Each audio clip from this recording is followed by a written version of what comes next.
Intellectual freedom begins when one says with Socrates that he knows nothing, and then goes on to add, do you know what you don't know, and therefore what you should know? If your answer is affirmative and humble, then you are your own teacher. You are making your own assignment, and you will be your own best critic. You will not need externally imposed courses, nor marks, nor diplomas, nor a nod from your boss in business or in politics. And this week's opening quote comes from Scott Buchanan.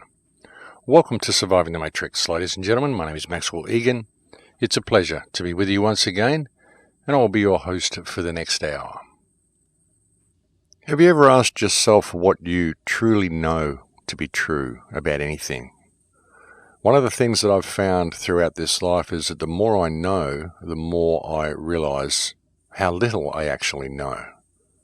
There are so many mysteries in this world, and there are so many things that are simply not what they seem, and attempting to find an answer to the human predicament and a way out of the human predicament is a path that is fraught with misdirection and distraction.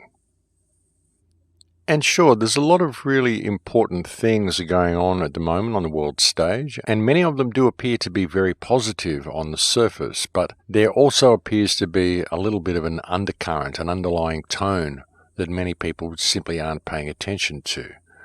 I find a lot of these things happen over history, especially in the history of the truth movement, a history of the independent media. We've seen so many things that look like they're going to lead us to safety, but there's been an uncomfortable undertone which has in fact led us somewhere else. I think it's very important that people always look at both sides, and as positive as what the right hand is offering you, always to pay attention to what the left hand is doing. Of course, even looking at things in this way, a lot of people will attempt to label you a fearmonger simply for not going with the general consensus and saying, oh yes, everything's roses, we're all going to be led to safety. I don't really trust that type of thinking, and I always like to consider the worst and hope for the best, but always look at what the worst could be and always look at where we may be being led through all of these things. And I don't think this is fear-mongering, folks. I just think this is being objective and it's being prudent, and it's very important that people always remember to think for themselves and don't allow themselves to be led by popular opinion. Most especially with the amount of theatrics we see going on in the world today. There's so much out there to lead people down certain pathways, and it's important for people to look at all the information that's being presented to them, but through it all, it's extremely important that people always remain objective and always remember to think for themselves. Just because a lot of people think something is true doesn't make it true. Just because a lot of people think something is right doesn't make it right. Just because a lot of people think something is good doesn't mean that it's good. You don't have to always follow the general consensus just because that's where it's going. In the case of truth, even a minority of one who thinks that way does not alter the truth of the matter. And certainly I'm not saying remain so skeptical that you won't jump on board with anything. I'm just saying keep an open mind and don't allow hubris to dictate your actions, which is so often the case. When we hear information that we like or we think this is going to support where we want the world to go, and there seems to be a general consensus that this information is true, very often we put our guard down and we sit back and watch the sideshow and hope to be saved. And very often we forget about plan B or plan C or whatever else we had going on, because now we can suddenly see this new saviour dawning on the horizon, but very often it just turns into something that it wasn't, and we've just been distracted away from whatever path we were on again, and been convinced to drop whatever activism ball we were bouncing and simply sit back and watch, which is so often the case. And I see a lot of that happening at the moment with the direction the blockchain and cryptocurrencies are taking, and I also see a lot of it happening with the advent of the QAnon phenomenon. A lot of people are sitting back and looking at this and saying, oh my God, this is all for real. All of the bad people are going to be arrested, and they're sitting back and waiting for this big change to happen. In many cases, hubris seems to be dictating people's mindsets, and they don't seem to be discussing any type of backup plan should things not go the way they think they are going to go. The problem is that a lot of people are looking at this information and they're thinking, well, things are going the way we've always wanted them to go. It's all going to happen and I don't have to do anything about it. I don't have to maintain my focus anymore. I can just sit back and watch it all unfold. And the question is, are things unfolding the way they should as a natural result of human intellectual evolution or human spiritual evolution? Or is humanity simply being led into a certain direction whereby they think they are becoming freer, but really what is happening is they're becoming more controlled? You know, a lot of this stuff that we're seeing is basically removing human decision-making from certain equations. It's putting it all under the control of AI. And this is the case even with the blockchain, because the blockchain is basically its own thing and it runs its transactions and its ledgers in its own way. It removes human decision making from the chain. And this is a good thing in many ways as it decentralizes control of currency, but it also removes decision making from the minds of the average man on the street. You know, certain aspects of our lives that we're used to doing, certain things that make us human, these aspects of ourselves are being removed from us. And the machine is making more and more decisions that control everyday actions of our lives. You know, as I said, a lot of people think this is a good thing because they're applying it to the currency and they're looking at the control that central banks have had over the currency for so long and the damage that it's done. And so decentralizing that control seems as a good thing. And yes, it is in many ways. But if that decentralization removes decision-making from the minds of the people, from the hands of mankind in general, then it could lead to a place that is not exactly where we wanted it to go. That's the thing. You've got to step back and look at this and keep an open mind and be sure to put everything on the world stage and be prepared to step back and always keep the bigger view in mind. Always look at the bigger picture. And it's the same with the QAnon phenomenon. You've really got to step back and look at this and put it where it belongs. And bear in mind, folks, that all the world is a stage, and even if the information that QAnon is putting out is true, and even if there are going to be a whole bunch of arrests, it's very important to step back from that as well and look at the bigger picture and see what is changing on the ground for the people and what is changing in regard to the world's situation, even should these mass arrests actually happen. Because underneath the entire thing is the smart grid that is still rolling out, and nothing seems to be addressing that. You know, we're seeing all this talk of Pizzagate and pedophiles and all sorts of stuff like this, the Rothschilds, the Clinton Foundation, executive orders freezing the assets of people that are involved in human trafficking. And frankly, that would be just about every government on earth, so I don't know how they're really going to pull that one off. But really, looking at all of this, folks, this is setting certain wheels into motion, but underneath it, again, is the smart grid, the Internet of Things, and the digital surveillance system that is all coming online, the digitization of currency, China's new One Belt, One Road initiative, and everything that I've been talking about in previous shows. It's all still going on beneath the surface while everybody is distracted with this political theatre and this talk of mass arrest that's going on at the moment.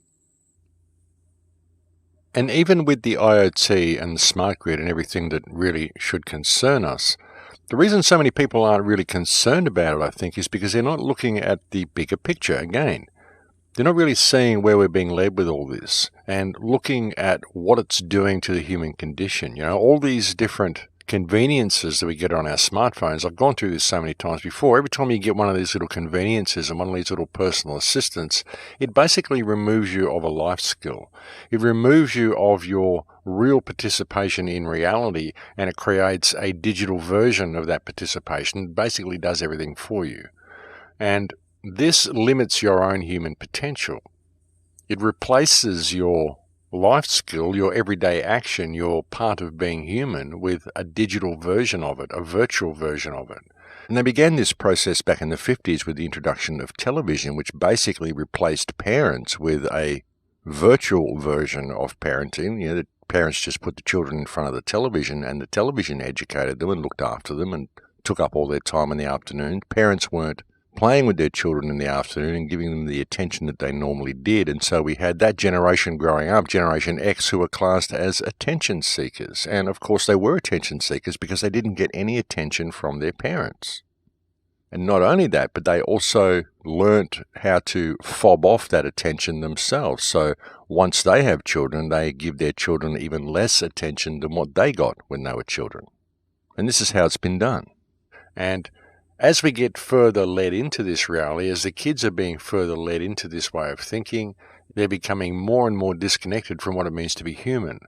And what happens when the power goes out? What happens when they lose control of this technology or they get shut out of this technology? And that's the real issue, is getting shut out of the technology, purposely denied access to your digital world, your digital personality. You imagine the amount of control that comes over people's minds with that threat hanging over their heads. That any time you think outside of the box at all, any time you dissent, any time you try to put forth a new idea that the system does not want, you must not think that way, you must comply, and if you do not, you live under the threat of being shut out and denied access to your digital world. You imagine the control that comes over a young mind that grew up in a digital world to have that threat hanging over their head. What would happen to a person if they were completely immersed into this smart system and they dissented in some way or made some decision that was wrong in some way and were suddenly locked out of that reality and locked out of that smart grid? How would they cope with life? They would end up completely stressed. They would end up on some type of medication. They'd end up in a state where they were basically disabled in some way, or at least categorized as disabled. And what's it going to take? When are we going to get to the point when those who are not enhanced, or those who refuse to be enhanced, those who don't want to merge with AI, end up getting stressed about it because they can't access the system by any type of acceptable standards? And so they get categorized as being disabled simply because of their unwillingness to accept the technology. And it might seem a little far-fetched, but in this ridiculously politically correct world that we're going into, it's not outside the realm of possibility. I mean, if people won't comply, they'll simply get categorized as having a disorder of some kind. You imagine the control that comes over people's minds with that. And we've seen this as well with the introduction of so many new disabilities. ADD, ADHD, anything that isn't normal, anything that isn't perfectly mainstream, a child walking between the lines completely, any type of free thinking is being classed as a disability. Any type of stress is being classed as a disability. So we're creating a culture whereby more and more people are becoming more and more stressed, and so more and more people are becoming disabled, in inverted commas, in the eyes of the legal and economic system. And you think about it, even the World Health Organization has said that they're expecting stress to be the main cause of disabilities in the future. And in the future, what they're talking about is 2020. And that's not too far in the future, but they're suggesting that most disabilities will be stress-related by the year 2020. And a lot of this comes from the digital world as well. You get into this world where it's all automated, there's no human in there making decisions for you, and you encounter a problem and you try to get this problem rectified. You go online to try to do it, and you're given a bot which gives you multiple choice answers. But what if one of those choices isn't the choice that suits you? What if you need to speak to someone and that option simply isn't there? You end up stressed. You end up not in a situation where you get what you want. You can never really get the problem rectified the way you would like it to be rectified. You always have to settle for some sort of compromise or some decision that is made by the machine. And this results in stress. So the whole thing's a play, and you get to a point where you realize that this is where we are being led. We are being led into a point, into a place, where as the system becomes more and more automated, more and more mechanized, people lose more and more employment, and human decisions are removed from situations more and more. We get to a point where basically the entire human race ends up on a disability pension, or most of it anyway, because most of them simply can't function within the system. And if they can't function within the system, if their jobs are being removed and their normal life skills are being removed, well, what way can you compensate for these people? Well, the best way to do it is to put them on some sort of disability pension. And the way you do that is to make every loss of life skill, every life skill they've lost, and every emotion that they feel or any wish to express that emotion, if it's anything apart from bland happiness, becomes a disability. So they're basically disabling the entire human race, and they're putting them all on the trash heap.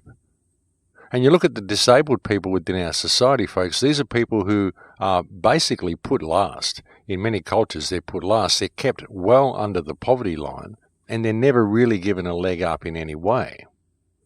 And this is all done under the guise of caring for them. The government gives them benefits under the pretense of caring for them, when the fact of the matter is that it's the government that's creating most of these disabled people anyway, because most of what they are classing as disabilities are simply stress-related, or they're related to a loss of life skills, all of which is a result of the actions of government.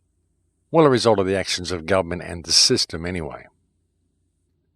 And I know this probably sounds a little difficult for people to deal with and a little difficult to take, and I'm not saying anything about people with normal disabilities. I mean, there's a lot of people out in society who have disabilities, very genuine disabilities, who need looking after.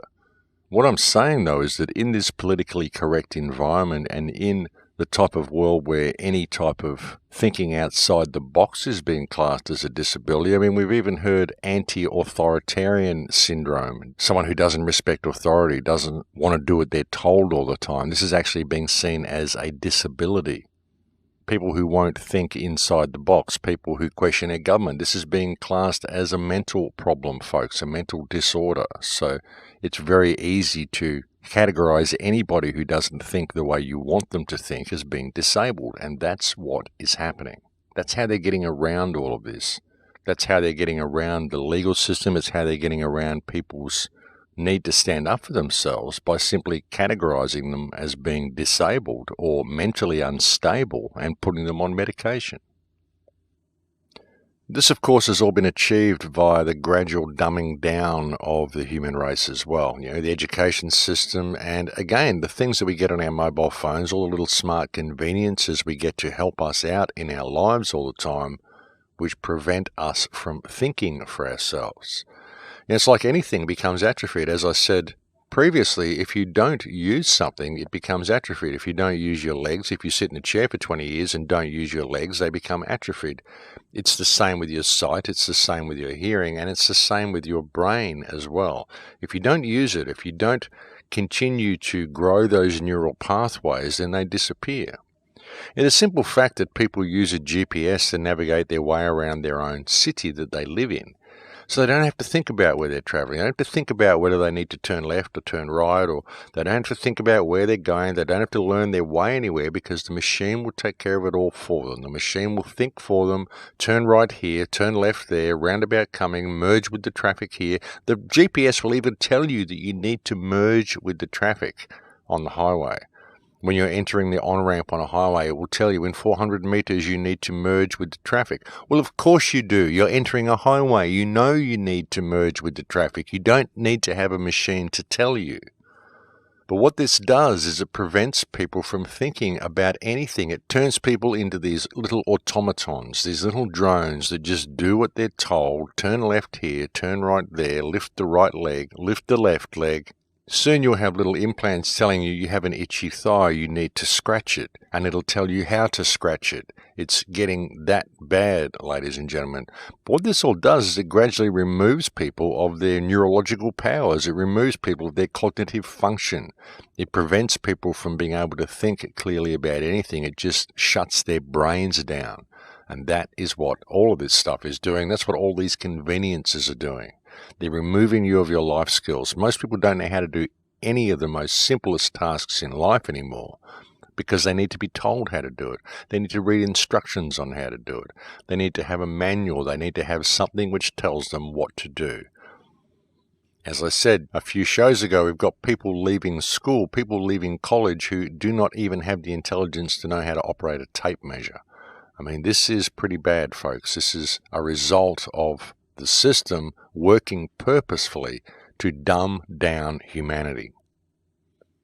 And in that sort of a situation where you don't have any life skills and you don't even have the ability to think clearly, to be able to put two and two together or be able to do the most basic functions without getting a packet recipe or something on how to put something together. You imagine the threat that comes over people's minds of being actually locked out of the system and what they would be faced with if they were locked out of the system. They wouldn't be able to do anything for themselves. They simply would not be able to function. I mean, look what happens to people now if they simply get locked out of Facebook for a week or something like that. And that's because they've thought outside of the box usually. They've posted something that the Facebook moderators didn't like. They're thinking in a way that people don't want them to think, and so they get penalised. Look what happens to people who are on welfare, who have to go to a meeting for one of these job agencies. They show up 5 minutes late and they get their pension penalised. They get payments deducted from their pension, so they're actually unable to feed their children simply because they were 5 minutes late for a meeting. All of this sort of stuff is designed to inhibit people's ability to think for themselves and to make sure that they always walk between the lines and do what they're told or suffer a penalty. And all this is about control. It isn't about convenience, it's about control. It's about removing people of every skill they have, even the most basic of skills, and so they are able to be led exactly where you want to lead them. And the threat of locking them out of the system is all you need to control them, because the system becomes everything to these people. It becomes their entire lives. It becomes everything that they are, everything they identify with, and it's all virtual. None of it exists in the real world. So in that sort of a situation, folks, what happens is that when people get locked out of that virtual world, they are simply unable to function in the normal world because they have never done it before. These are skills that they just don't have because they've never indulged in these skills. They've never participated in reality like a normal human being. And so it becomes an alien world to them. It becomes a world that is not real, when really it is the only thing about this world that is real. You know, as I said earlier, one of the things that people are seeking most in the world today is attention. Because they haven't had any attention. They never got attention from their parents. They never got the attention they deserved at school. No one ever listened to them. No one ever allowed them to express themselves. They didn't really know that this is what they were missing in their lives because they've never experienced it to know what it is to begin with. And so they don't know what's been stolen from them. But it's the attention that they deserve from their parents. This is where it all begins. And again, this happened with the advent of television, which replaced the parents. And so now what people do online, their main activity online, most people, is seeking attention. They put their face out there all the time. They go to Snapchat, they go to Instagram. They're always putting themselves out there on Facebook or whatever. It's all about the amount of likes they get. They'll post what they had for breakfast. They'll post a picture of some stupid little doll that they bought or whatever, simply for the amount of likes they get, because that's what it's all about. They want the attention, because that's something that they've never, ever had. As I said, nobody's ever listened to them. No one's ever given them the value that they deserve. No one's ever seen them as something valuable. Of course, their parents may when they're a child, but very often this is just a fashion accessory for a lot of parents in the modern world. You know, they have a child and it's this trendy thing to do. Sometimes they have a child and they love the child dearly, but they still don't know how to give the child the attention it needs and it deserves because they never had that. They never experienced that themselves when they were a child, and they simply don't realize what this technology is doing to remove the attention from the children and prevent parents from ever being able to look after their children in a way that they should, because they simply don't know. They don't understand. The world has changed so much in the last few generations. And so what this has all become about is attention seeking. And it isn't really even attention seeking in a bad way. It's just simply people wanting to be noticed, wanting to be heard. But attention has become one of the most valuable commodities in the modern world. It really has. This is what people are seeking more than anything. And so they become preoccupied. It's the problem. You know, there's nothing wrong with wanting attention. It's just that people have become preoccupied, and it's become one of the most sought after commodities in the modern social system. You know, people just want to be noticed. And of course, this is a natural progression. This is a natural result of people being homogenized through the education system, through the social system, through Facebook, through everything. You know, people are all of equal value. People have equal value, but not all people are born equal. Not all people are born with equal abilities, equal attributes, equal creative potential, equal intellectual potential. People are vastly different in many ways, even though they are all the same in as much as they all have equal value. They all have equal standing. They all have equal worth. Everybody has a right to be here. Everybody deserves to be heard. But when you get an entire society and you homogenize them, you make them all the same, and then you take all of the attention, the parental attention that they would have got, all of the individual attention they would get normally from teachers in the old ways, in the old schools when there were small classes and people were learning life skills all along the way, and they were rewarded by the particular attributes that they had. Teachers used to look for certain attributes in students and find out what areas they excelled in and then help them excel in those areas. We don't get any of that in the modern education system. It's complete homogenization. You must all think the same way. Of course, when you start doing this to people, they never get noticed. They never feel that they have any real worth, and the only worth that they can find for themselves is in this superficial world. It's whether they can get a lot of likes on Instagram or Snapchat or whatever. It's whether they can put their face out there and they can create the attention that they need for themselves and be noticed in some way. And then even when they get noticed, they don't really know what to do with it. It's just this endorphin state they get into. It's because we've been trained to measure each moment by the amount of gratification or enjoyment we get from that moment. This is again through all of the dopamine addiction from mobile phones. It's so deep, folks, how we've been manipulated and how we've been brought to this point. But essentially what I'm trying to say here is that when you homogenize society through the education system and you limit their ability to be able to think clearly and ever really see their own creative potential, then they get stressed. They get stressed inside without even knowing what they're being stressed about. And they start looking for the attention that they feel that they need, not even knowing that that's what they're seeking. It's a very, very interesting place we've been led to, folks, but a lot of people in society are simply searching for something and they don't know what it is because they don't understand what has been stolen from them. And all of this is a result of this society. It's all a result of the remolding of the social systems, the remolding of the education systems. And it's very insidious, and it's been done very deliberately. It's been done by design, and it's been done by a very small group of people who are seeking to control the rest of mankind. And I've got to say, folks, that they've done a pretty good job so far of getting it to this point and really controlling the mindset of people. But fortunately, I think a lot of people are beginning to see it now. A lot of people are beginning to see just what sort of mind control they're under, and they're attempting to find solutions. Of course, the hardest part is understanding how the mind control works, and that's what I attempt to do with these shows. That's why I go through some of these thought processes, and why I like to keep the thought processes open as well. Why I don't really come on here with anything planned, because when I start thinking and talking, I never really know where it's going to go.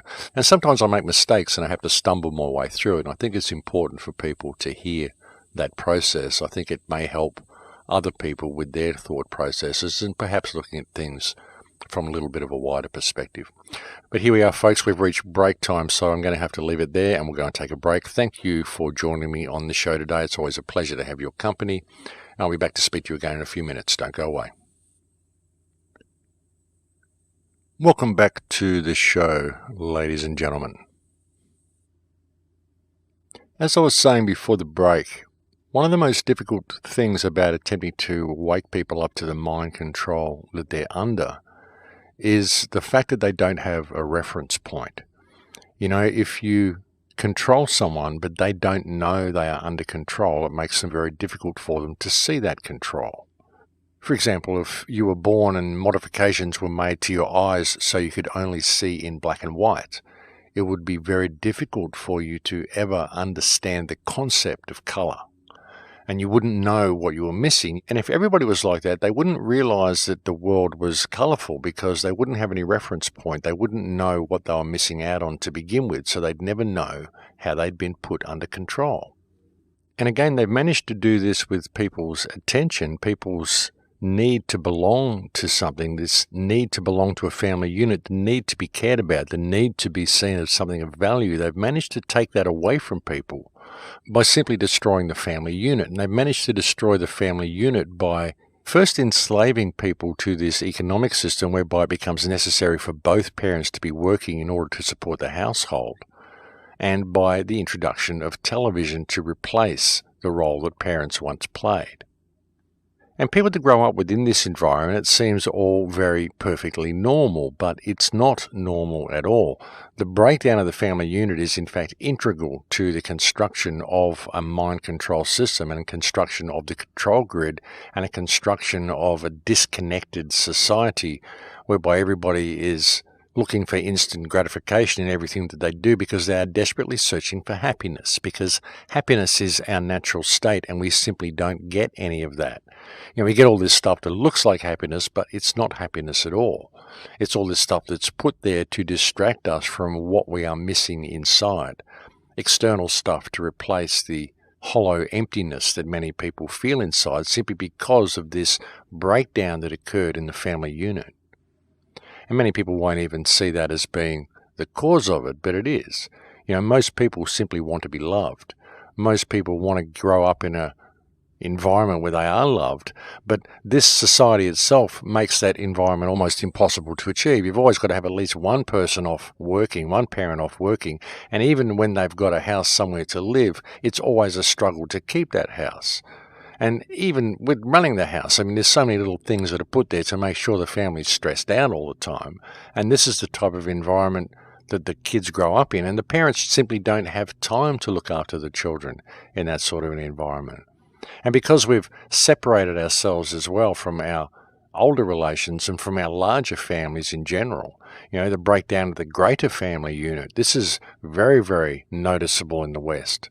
And this has also created a situation where young families don't have any support mechanism around them. They don't have the support of the family at large. All the cousins and the parents and everybody living together. This is the way it used to be. This is the way it is in third world countries. It's the way it is in many European countries still. There's always this greater family unit, this greater support group around you to help you through life. And this love and this care is there, and you don't have as much mental disharmony in these situations and in these countries. You don't have as much homelessness in these countries as well, because everybody looks after each other. And this is something that I really noticed in LA as well. The amount of homeless people that I saw in LA, but they're always black homeless people or white homeless people, very few Hispanic homeless people, because the Hispanics come from a third world country and they come from greater family units. They have families that are very, very tight and very connected with each other and very much look out for each other. So you see very few homeless Asian people, very few homeless Filipino people, very few homeless Latino people, because they all have extended families around them and they are all looked after by their extended families. And it isn't a matter that they even need to go and ask for help. It's just the way things are done, because that's what you do for family. We don't have any of this in the West. We're trained to throw our kids out as soon as they're old enough to go and get a job and support themselves. We throw them out of home. And then the parents wonder why they are thrown into a nursing home as soon as they get old and decrepit and they're unable to look after themselves. The kids don't really want to know about them, don't want to keep them around, don't want to look after them. And why should they? Because the parents threw the children out as soon as it was financially viable for them to do so. And all of this is a construct, folks. All of this is designed to remove real values from us and to superimpose these other values, these financial values, these economic values, none of which have anything to do with real life. So we've had all of this stuff taken from us, and we've had all this other stuff superimposed over it to take its place. We've had our parents replaced by television. We've had our free thinking replaced by political correctness. We've had our ability to even think for ourselves replaced by automation and by personal assistance. And the problem is that we don't see the mind control because we don't have a reference point. We don't understand what's been taken from us.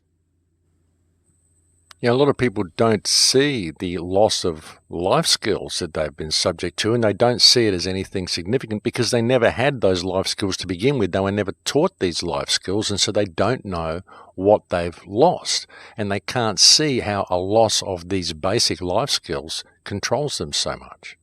And again, this is because they simply don't have a reference point, because it's not something they ever experienced. It's not something they ever saw in their parents. It's not something they were taught at school. It's simply not something that they know. So how can you miss what you don't know has been taken from you? It's the same with our history. We don't even understand how we got here, what history has been. A couple of shows ago, it might have been the last show, I talked about the mud flood that appears to have gone across Europe. They're finding buildings that have basically got 12 feet of mud covering the whole first floor of these buildings. This is right up through Russia, through Holland, through Italy, right across Europe. So what happened in our history? We don't even know that. We don't have any reference point. So we don't know what we were capable of, what we built, how things were really run before that time. And we're talking as little as 400 or 500 years ago. I mean, ultimately, all we know is that which exists within living memory. Everything else is hand-me-downs. Everything else is simply stuff that we're told. And when you look at this mud flood that went across Europe, not to mention the innumerable artifacts that have been found all over this earth, which tell a completely different version of history to what we've been told, you realize that we don't even know what we are or where we came from, so we don't have a reference point there. So that's why it's so difficult to find freedom. That's why it's so difficult to find our way out of this mess, because we don't have any reference point of what it once looked like. You know, we know so little about where we are, how we got here, who we are, and what's going on, and who really controls things, that it just becomes absurd. We've got lots of people we can point the finger at, and we're always given a face. It's always someone evil, the evil boogeyman.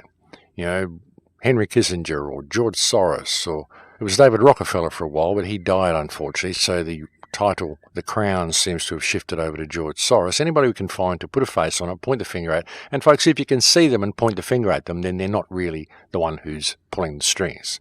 They're just a puppet, they're just a face that's been put out there. You know, and ultimately, as I've said so many times, it's us that supports it all, it's us that holds it all up. It doesn't matter what these ruling cacistocracy want to do. If we don't support it, then it can't work. And we support it all. That's why it's in the state that it's in. But what we have to do is identify the problems. And the first problem really is mind control. You know, our loss of self. There's been so much loss of self, it's just ridiculous. The question is what to do about it. What to do about our situation. Well, I really believe the first thing is for people to maintain focus, to pay attention, to don't allow themselves to be led. You know, as I said, all this stuff that's coming out on 4chan about mass arrests and Trump doing all of these 4D chess moves and all this stuff, QAnon, have a look around you and have a look at what you're seeing on the ground, see whether it equates to what you're seeing in your local community. Have a look at the smart grid, have a look at the smart meters, have a look at the control system and ask how it affects any of this. You know, the whole smart grid, the Internet of Things, the digital currency, the way things are going, the way things are becoming fully autonomic, fully automated, the way we are being led into a state where, as I said earlier, the World Health Organization themselves is saying that stress will be the biggest cause of disability.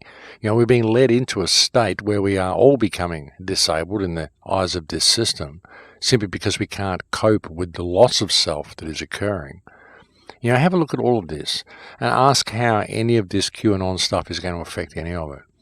And even if Trump suddenly appears as the white knight on the big charger and comes to save us all and arrests Hillary Clinton and the Clinton Foundation and George Soros gets put out of business and all this stuff, have a look at what else is going on in the world. I mean, he's fully capitulating to the needs of Israel at every opportunity that he can. He's pulled funding or threatening to pull funding from Palestine, basically blackmailing them, saying, look, we're not going to give you any aid at all if you don't capitulate to the needs of Israel. You know, just not allowing them to even stand up for themselves, giving them no dignity whatsoever. You know, it's pretty disgraceful the way he's treating the Palestinian people, and it's pretty disgraceful the way he's capitulating to Israel. You know, Israel is an abomination, it really is, and it's very, very much a litmus test for any politician. If they are going to be supporting this state, then they're not really someone who cares about human rights. And that should be a good sign for everybody. And that's what Trump is doing. You know, regardless of anything else you might think he's doing on the ground, he's doing this as well. And this is not a very good sign. You know, but all of this smart grid is the real concern. The Internet of Things and the 5G control grid that is coming online is the real issue that we need to be looking at. Yeah, because it's something that we can deal with. The In Power movement has shown that we can deal with this. These liability notices that they keep pushing are actually working. And this will work for just about anything that this system wants to throw at you. It really will. It just requires people growing a little bit of backbone and actually standing up for themselves and doing it. But it does work. There are all sorts of things we can do. But it's important that people through all of this pay attention to what is happening around them. Pay attention to this control grid. Pay attention to the smart grid. Pay attention to the Internet of Things, what it is, what it's doing, where it's going. Pay attention to the automation. Pay attention to the 5G towers that are still going up everywhere. While everyone's squabbling over whether QAnon is telling them the truth and whether there's going to be war with North Korea, this whole system is still rolling out underneath everything. As it has been for quite a while, and it's something that I've been talking about for quite a while. It's something that a lot of people are talking about, but there's so much theatre now that has been put out, I believe, especially to combat this 5G knowledge and especially to keep people distracted, that so many people simply aren't noticing it. And even if they do notice it, they're still getting caught back into the spy novel version of reality. They still want to know what their next installment's going to be. Court cases and this and that, and what are the results of this, and who's going to get arrested now, and who's going to do this, and who's going to do what. But again, look around you and see what is changing in your community. See what your police are doing. See what your local council is doing. See whether things are any easier for you at all on the ground. See whether the wars are de-escalating overseas. They're not. Everything's just continuing the way it always has been, the way it always does. Nothing is changing. There's just so much theatre going on at the moment. This whole QAnon thing, this should tell you that there's something very, very major going on underneath everything, and they want you distracted. They want you sitting there waiting for this big day when everything's going to change. And how many times have we been offered this? Drake, Swiss Indo, the OPPT. How many things have been offered to us which have attempted to get us to sit back and believe that we've been saved? Hell, we've had people saying the world is run by ETs and there's going to be alien disclosure and that it's imminent and it's going to happen any time, and people still believe it even though they've been saying it since 1976. So many things have been offered to us to make us believe that we're about to be saved. And it's always, always something that is external to ourselves and something that we do not have to participate in. We just have to sit back and wait and watch it happen. But it's never happened. Because it's only ever going to come from the people. It's only ever going to come when people refuse to tolerate wrong behaviour and refuse to comply with this control grid. And the control grid is the 5G grid, it's the smart grid, it's the Internet of Things. It's this whole AI system that's coming online. It's where we've been led to through the Internet, through our loss of life skills, through the completely ridiculous changes that have been made to the education system. The rubbish they're teaching the kids now is unbelievable. And these teachers really need to be reprimanded for that. And following orders. I mean, what sort of an excuse is that? Oh, we're just following orders, what the government's telling us to do. Why don't they ever vet that? Why don't they ever question those orders? Why don't the people at the top ever question those orders? They don't, because they're puppets, because they're compromised, because it's all part of the same thing. And it's about time we step back and looked at all this, folks. It's great to see all of this attention coming from the QAnon stuff, and it's great to see people out there spreading awareness of how corrupt everything is. But don't think this is the salvation you've been waiting for. The only way it is ever going to be that is if we pressure it to happen. But if we pressure that to happen, then we need to keep up the pressure and have this smart grid dealt with as well. Have this whole digitization of reality dealt with, the digitization of knowledge, the loss of life skills, and what has been done to the education system. All of this stuff needs to be dealt with. It isn't just a matter of arresting the Clinton Foundation and putting George Soros out of business.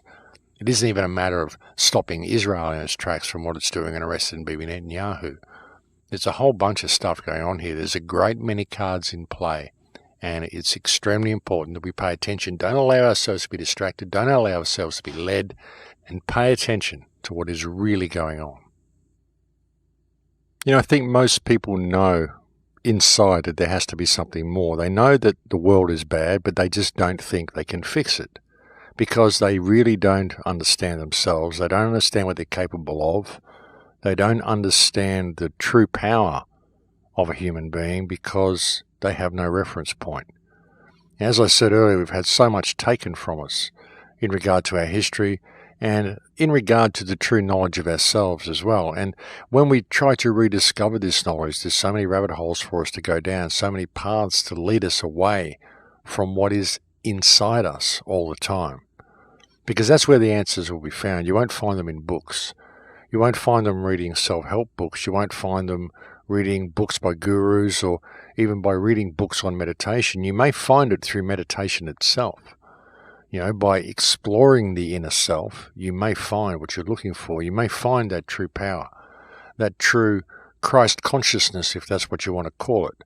Whatever it is, that spark of awareness, that spark of enlightenment. But as the saying goes, folks, enlightenment is a destructive process. It has nothing to do with being better. It has nothing to do with being more spiritually aware.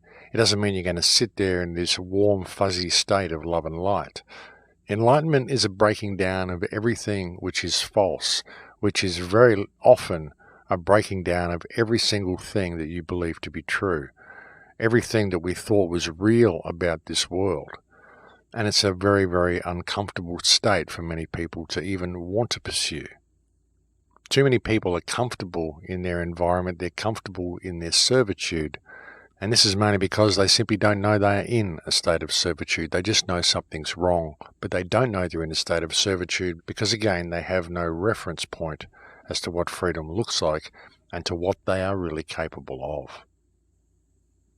To say the answer to all of this is love and a rediscovery of what love really is, you risk going all hippie on people and sounding that way to people, and people will look at you and say, well, this is just this airy-fairy solution that isn't going to work. But it really is a loss of love. It's a loss of this joy of life that has really led to this point, folks. As I said at the start of the show, the breakdown of the family unit, that love that we receive from our parents, that real connection, that real bond we have with our parents and our siblings when we're a child, when this bond is severed, it creates a huge schism in our minds. I remember when that bond was severed. I can remember so much about my childhood. I remember things from being very, very young, and I remember when I found out that the world wasn't this innocent, wonderful place and that people couldn't be trusted. I remember what it did to me. I remember the first time I experienced pain, the first time I experienced deceit, the first time I experienced lies, the first time I experienced someone maliciously going out of their way to hurt me simply for the pleasure of doing so. And it completely shattered my entire perspective of reality. I knew before that things were terribly wrong, but I thought that everybody must know that things are terribly wrong and that we shouldn't have to pay to be alive, and this is probably not the right world, that we're probably born into the wrong world. But hey, since we're all here, we could still probably all get along and try to help each other. And I really loved the people around me. I really loved my siblings. I loved my sisters. I loved all the people that I met when I was a small child. It wasn't until I found out that they didn't love me and that people went out of their way to hurt me that I realized just how disconnected people are and how much they need to get energy from other people. And unfortunately, it's far easier to induce pain and suffering in someone than it is to induce happiness in someone. It takes far less energy to do that, and you get a far quicker energy harvest as a response. And so that's unfortunately the path that many people take. And I found all this out very, very young. But I remember how much it shattered me. I remember how much it fractured my awareness, how much it made me withdraw into myself, and how long it took me to actually even want to participate in this world in any positive way, simply because of that foundation that was laid when I was a small child. It really affected me, folks. It really did. Saying the wrong thing to a child, saying something hurtful to a child, or doing something hurtful to a small child can have an effect on that child which will last a lifetime. It really will. You can put a chip on both their shoulders that they will carry around for the next 40 years before they realise that they've just been carrying around this weight that they didn't need to bear. And indeed, it may not even happen then. They may carry it around for their entire life and never realise where it even came from. They get this misconception of what they are due to the influences of their environment, and it's important to know that we can all do that, and we can all affect people in this way, and we can affect ourselves in this way as well. Words can be dangerous things, and they can be damaging things, and so can actions. But they can have the opposite effect as well, and we can undo this damage, and we can always think of this when we're interacting with people and make sure that our words and our actions are always positive and uplifting and doing something positive and uplifting for the world. Lead by example in what you do. And I know it can be difficult. I know you just want to lash out sometimes. Hey, I want to lash out sometimes, and I do lash out sometimes. Sometimes I respond when people attack me. Sometimes I just can't help myself. But try not to do that, folks. Try not to follow me in that example, and try not to do it yourself. And Even if you have to respond, well, okay, respond, but don't be the aggressor. Don't be the one who trolls others. Don't be the one who instigates these problems. If you have to defend yourself in one of these situations, well, do so. But don't be the instigator. Always give people the benefit of the doubt. Always begin by treating people with the respect that you would like to be treated with and that they deserve, because everybody does deserve to be treated with respect, to some degree anyway. At least they deserve the freedom to be heard and the freedom to be able to voice their opinion, whatever it may be. And if you can't respect people enough to at least allow them to voice their opinion, then how can you ever expect your opinion to be heard? But do that, folks. Allow others to voice their opinion so that you do allow your opinion to be heard, and always continue to think for yourself. Don't be part of the flow. Don't think what you're told. Don't think what everybody else is thinking simply because they think it. Think for yourself and keep things in focus, folks, and we will make a change here. You know, we are in an incredibly volatile time at the moment. There's so much going on, and all I've really been attempting to point out through this show is how this all serves to control us and the need for people to maintain this focus on the bigger picture and don't allow themselves to be led. Look at how any of these things are affecting themselves on the ground and keep the attention where it should be. All the world is a stage, ladies and gentlemen. I know I say it all the time, but it's very, very important that people remember that. Well, we've reached that time again, ladies and gentlemen, where it is the end of the show. As I've been saying quite often lately, I'll be speaking at the Acapulco conference in Mexico in February, around about February 14th to February 18th, something like that. You'll find a link to that on the Crow House website, and if you go and click that banner and go and buy a ticket and use the coupon of the Crow House, you'll find you'll get a discount to that event as well, and that's always a good thing. And it looks like I might actually be doing a couple more talks in Europe as well. It was going to be the last talk that I was doing, and this is definitely the last tour that I'm doing for a while, but the tour is still ongoing. And because it looks like the Cambo workshop in Hawaii is probably not going to go ahead for March, that will probably be later in the year.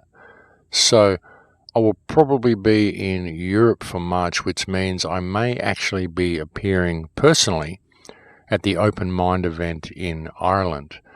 I'll just pencil that in there for now, but there's a very good chance I can actually get over to that event and make a personal appearance, so it won't just be a Skype event. And that'll be good for the people living in Ireland, anybody who would like to come along to that. And it's going to be a very good event anyway, folks. Open Mind in Ireland. You'll find a link to it on my website, and I think you'll find that there's a Facebook page there as well. If you just Google Open Mind Conference Ireland, or perhaps Open Mind Conference 2 Ireland, then you should find information regarding that event. But I'll make sure to get a banner up on the website as well. But there's a good chance that I might be speaking at that event personally. And Ian Crane has also asked if I would like to speak at AB9. And there's a good chance that I may actually be able to do that as well. And that would be in May. And that would most definitely be the last talk that I'm doing until at least 2020. That's if I decide that I really want to go back on the road again come 2020. I am getting a little long in the tooth for too much more of these long flights, folks. The problem is living in Australia, of course. It's very difficult to travel anywhere with ease when one lives in Australia. And these long flights are kind of really getting to me, so that's the reason this is the last tour for quite a while. But you never know, the way it's looking, I may actually be speaking at Acapulco in February and at the Open Mind Conference in Ireland in March, and at Ian Crane's AB9 in May. But just pencil those last two in for now, and I'll keep you posted as more travel details come to hand. It often depends on other people and where they are flying me to and where I end up being, because obviously I don't control many of the travel plans. That's all other people. But I'll just put that out there now, and I'll keep you posted on what my whereabouts will be. For those who are interested in attending the Cambo workshop in Hawaii in March, there's a very good chance that I'll be in LA for perhaps 2 weeks at the end of February, and there's a very good chance I can put together a Cambo workshop there for those who would like to attend. And I will keep you posted on that as well. Please don't email me and ask me about it at the moment because it's a little bit too early to let you know. But once it gets a little bit closer to the time, if it's going to happen, then I'll put some details up on the website. But that is it for me, folks. I've completely run out of time. Thank you to all those who continue to listen to the show. Thank you for the so many kind emails that so many people send me. There really has been a flood of them lately, and I'm sorry that I've got so many there on backlog that I need to answer, and I will get to that. And thank you to all those who continue to support the Patreon account and support me financially, because that really is the only thing that keeps the show on the air. But that is it for me, folks. I'll look forward to speaking to you again next week. I'm pretty confident that I can bring you a show again next week. And please take very good care until then. In Lakesh.